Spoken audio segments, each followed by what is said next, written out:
Another report has just come out regarding another Cincinnati Bengal that needs a contract. And I think a lot of these videos coming out the next couple of days, the next couple of weeks, and this entire offseason is going to be mainly focusing on the contract. And if this report is true, and it's looking like it is entirely true, it could lead to a disaster in Cincinnati. Before I jump into that, the number keeps going down. We're at 90% of you not subscribed right now, so please do me a favor, hit that subscribe button. We're almost at 500. I said I want to get to 500 at the end of the week. I missed a day with the videos, so that's my fault. But I want to thank you guys for all the love you've given this channel. Commenting, liking, subscribing, it means a lot to me, and I hope we continue to build the Houday Nation, like I say every video. But let's jump right into the report, because I know you guys don't like me wasting time. Here's the report. Market number services for the long-term Tee Higgins contract. Yes, this is obviously one of the big questions for Cincinnati this year. Is about Tee Higgins, whether he's going to be a Bengal in 2025 or he's not. I've talked about it at length before. I'll sum up what I feel like. The worst possible outcome is that we sign T to a free or a franchise tag and trade him. That's the worst thing possible. Even if we franchise tag him and just have him for one more season, that's fine. But obviously the ideal thing would be to get a contract done. But with his value, with his caliber of talent, and the fact that he's kind of solidified himself at least top 15 wide receiver in the league, maybe top 20, you can argue, but he would pretty much be a wide receiver one on any team in the NFL pretty much. There's some teams he wouldn't be, but most teams he would be a wide receiver one, and he's not, unfortunately, but he's on one of those teams where he wouldn't be the wide receiver one because we have Jamar Chase. But the number that people are projecting, and this report is coming from ESPN, Jeremy Fowler, talking with NFL scouts, the number's absolutely insane for Tee Higgins. Jeremy said the lowest guess or average he's heard is a little bit above Devontae Smith's 75 three-year deal, so about $28 million around there. But he said most, and the over-under, if you're betting on what Tee Higgins' contract is going to be with, whether that's the Bengals or any other team, the over-under is $30 million a year. And Jeremy says every scout has said either exactly 30 or over 30, and most of them has said over 30. That means we would be paying our wide receiver 2 $30 million a year. And we haven't even paid Jamar Chase or Trey Hendrickson their contracts as well. So that's what I'm going to go into why it could be a disaster. If we sign him, I would be all for it, and I would love it if we get him a long-term deal. But that means most, and when I mean most, I mean literally over half of our money, cap space, would be going to 4 players with what our projected contracts are being. And I'm being very modest with these contracts. I'm going to go over the 4 names. Obviously, Tee Higgins, Jamar Chase, Joe Burrow, and Trey Hendrickson are the 4 big guys in Cincinnati, and with their contracts, it's going to be looking like they would be taking up more than half of the cap space. And I'll bring out my calculator just to double check math on the fly. Here we go. So starting with Tee Higgins, right? Let's just say that the scouts most of them are wrong, and it is exactly $30 million. Cincinnati signs him to whatever amount of years, but $30 million a year for Tee Higgins, right? So put that in the calculator. $30 million. Let's move to the guy that just won the Triple Crown, right? Let's be modest. Let's just say the Cincinnati Bengals and Jamar Chase agree, and they match the Justin Jefferson deal. $35 million a year for the best wide receiver in the league. Let's just assume, being modest, he gets 35. Most likely he'll get more than 35. I've even seen up to 40, which is insane. I've said my opinion about wide receivers making that much money. But anyways, let's just be modest. Say he makes 35, right? We're already at $65 million for our wide receiver 1 and our wide receiver 2. And then obviously this guy jumps up, Joe Burrow. He already has a contract. He's making 55 a year, right? So let's put 55. So now we're up to 120. 120 million going to 3 players right now. The 2024 cap space is $255.4 million. That was $30 million more than last season. Obviously, he goes up every single season. I'll talk about what is going next season, 2025. I'll talk about that in a little bit. But with just 3 players, our quarterback, our wide receiver 1, and our wide receiver 2, with being modest, probably the lowest contracts they would get, they would be making all 3 of them combined $120 million a year, and just based off of this year's cap space, right? Let's just remove $120 million, right? That's $135.4 million for the rest of the team. Pretty much the same amount of money that 3 players are making is for the rest of the team. And that's not even including this guy, Trey Hendrickson, right? So we're at 120, okay, 120, with Tee Higgins, Jamar Chase, and Joe Burrow being modest with their contracts. And then I'm going to be modest with what Trey Hendrickson's contract should be. So this season he made $16 million a year. He's about 11th highest paid defensive edge, might be a little bit lower. But looking at what other people make, Nick Bosa, he's making $34 million a year to be edge rusher. Josh Hines-Allen for the Jags, he's making $28.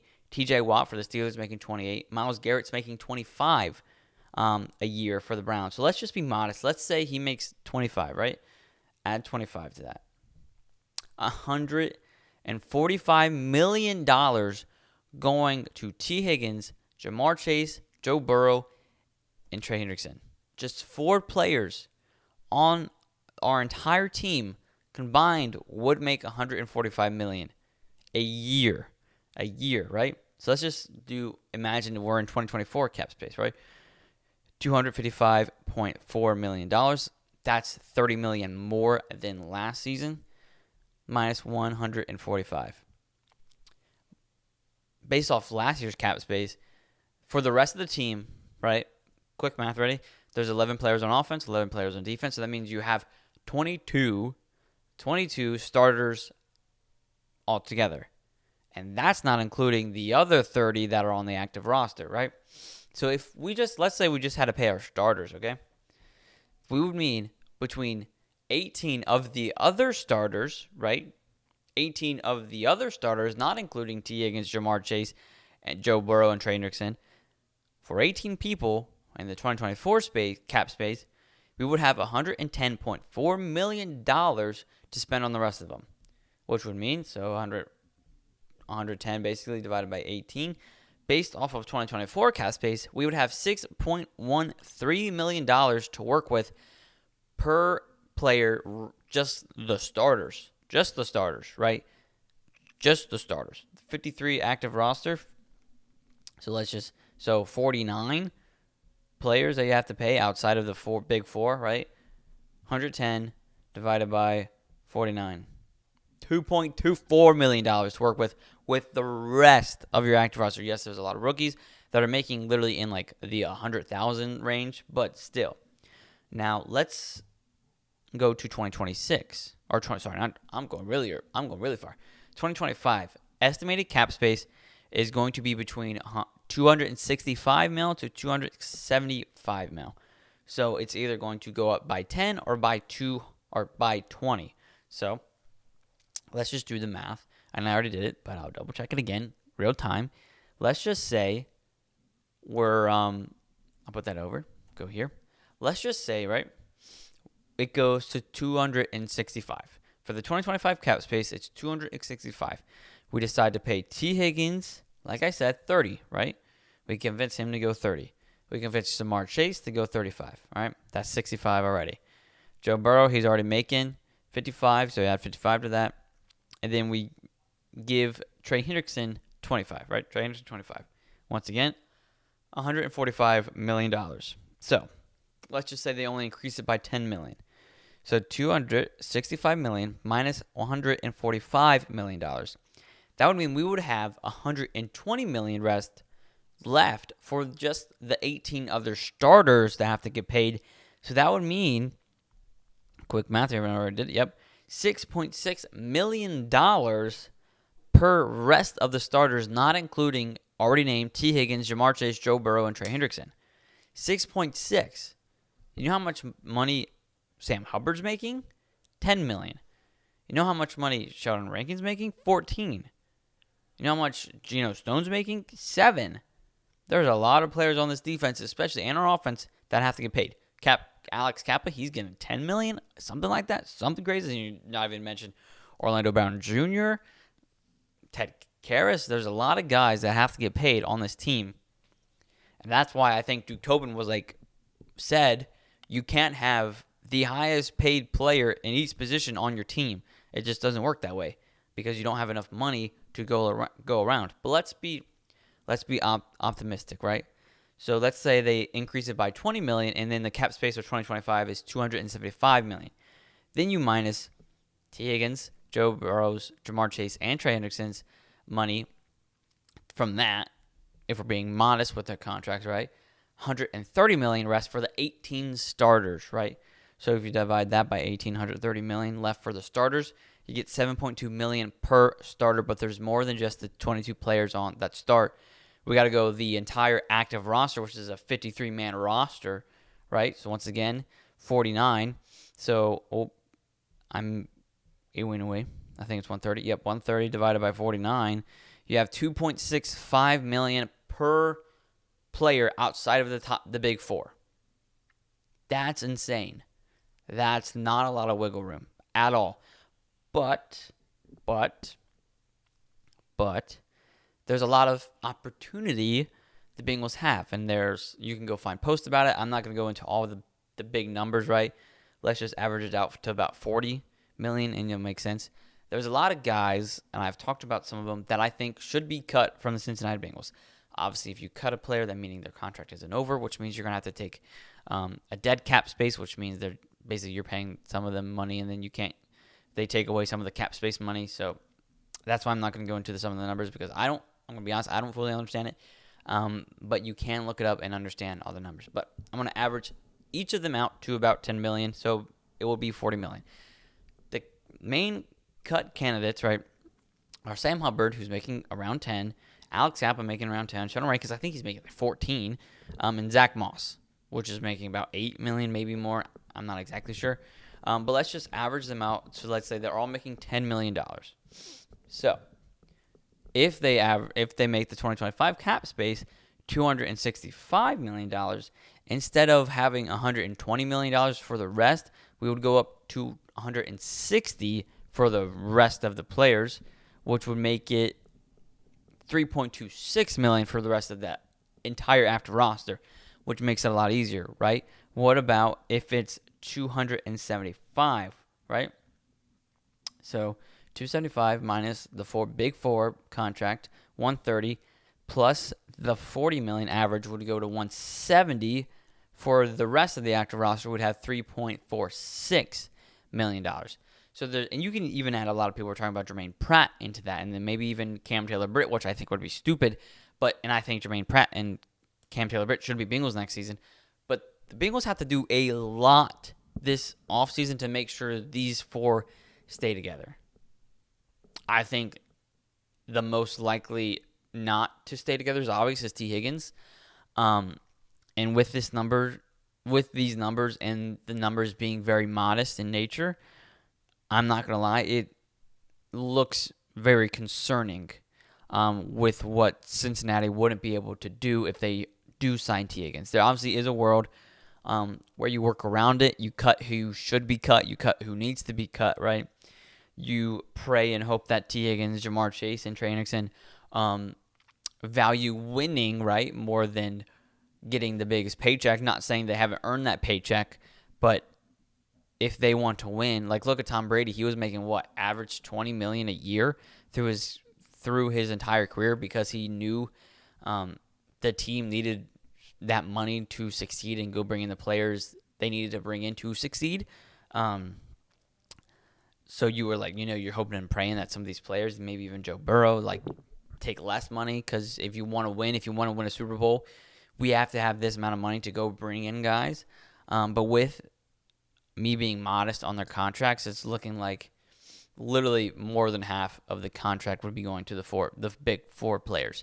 And yes, obviously they're four most important players in Cincinnati, but I mean a team like the Eagles, Philly, they're doing it with some of the best players in each position, but they also draft insanely well. A lot of their starters are rookies or second years or third years that are still on rookie contracts getting a lot less money because of how well they draft. So I think that's Tobin and the front office and the scouting team, they got to get better at drafting, I think. Bring in some young help so we can have amazing talent paying rookie contracts, if that makes sense. But once again, with all this coming out, it's looking like Tee Higgins probably is going to make more than $30 million. And I've been a Bengals fan for a long time, and I know a lot of you guys watching this video right now have obviously been Bengals fans for a long time.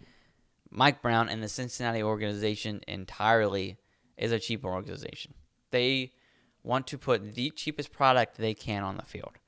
And Tee Higgins, wide receiver 2 for $30 million a year, might sound a little bit too much for the front office. And then you would have to still pay Jamar Chase, who should be the highest paid wide receiver in the league. And Tobin has already said he's going to be the highest highest paid non-quarterback in the league. So we're expecting more than $35 million. I was just being modest. And obviously Joe Burrow, one of the best quarterbacks in the league, making $55 already. And then one of the best edges in the league is going to have to make probably $25 or more.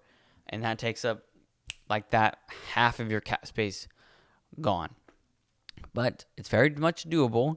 Cut the players that need to be cut. Cut those strings loose. Or cut those ties loose, whatever the saying is. Because if you want to win a Super Bowl, you have to get rid of who's not going to help you get to the Super Bowl. Pay the guys that are going to help you get to the Super Bowl. And then go draft and bring in free agents that you know can win and help you go to the Super Bowl. Cincinnati Bengals are in win now mode. They are in go to the Super Bowl mode every single year. That should be their goal and their desire every year to end up with a chance to win a Super Bowl or winning a Super Bowl every single year. But yeah, I know I was talking about money this whole time. A lot of contract talk, and expect a lot more contract talk, but also expect very soon my first mock draft video where since now January's passed, I'm going to be going off the current roster in my mock draft, and then I'll do one every month leading up to the actual draft, and then obviously I'll be doing a video on the actual draft. But thank you so much for watching this video. Don't forget to hit that subscribe button. Only 9% of you are subscribed to the Bengals Digest channel right now that are watching currently. So do me a favor, hit that subscribe button, like this video, comment down below what you think or what you hope the contracts are going to look like, what you think the contracts are going to look like, and if you truly think Tee Higgins is going to be a Bengal in 2025. Joe Burrow at the Pro Bowl today has said in this entire week, he believes entirely that all 4 of them will be Bengals next season.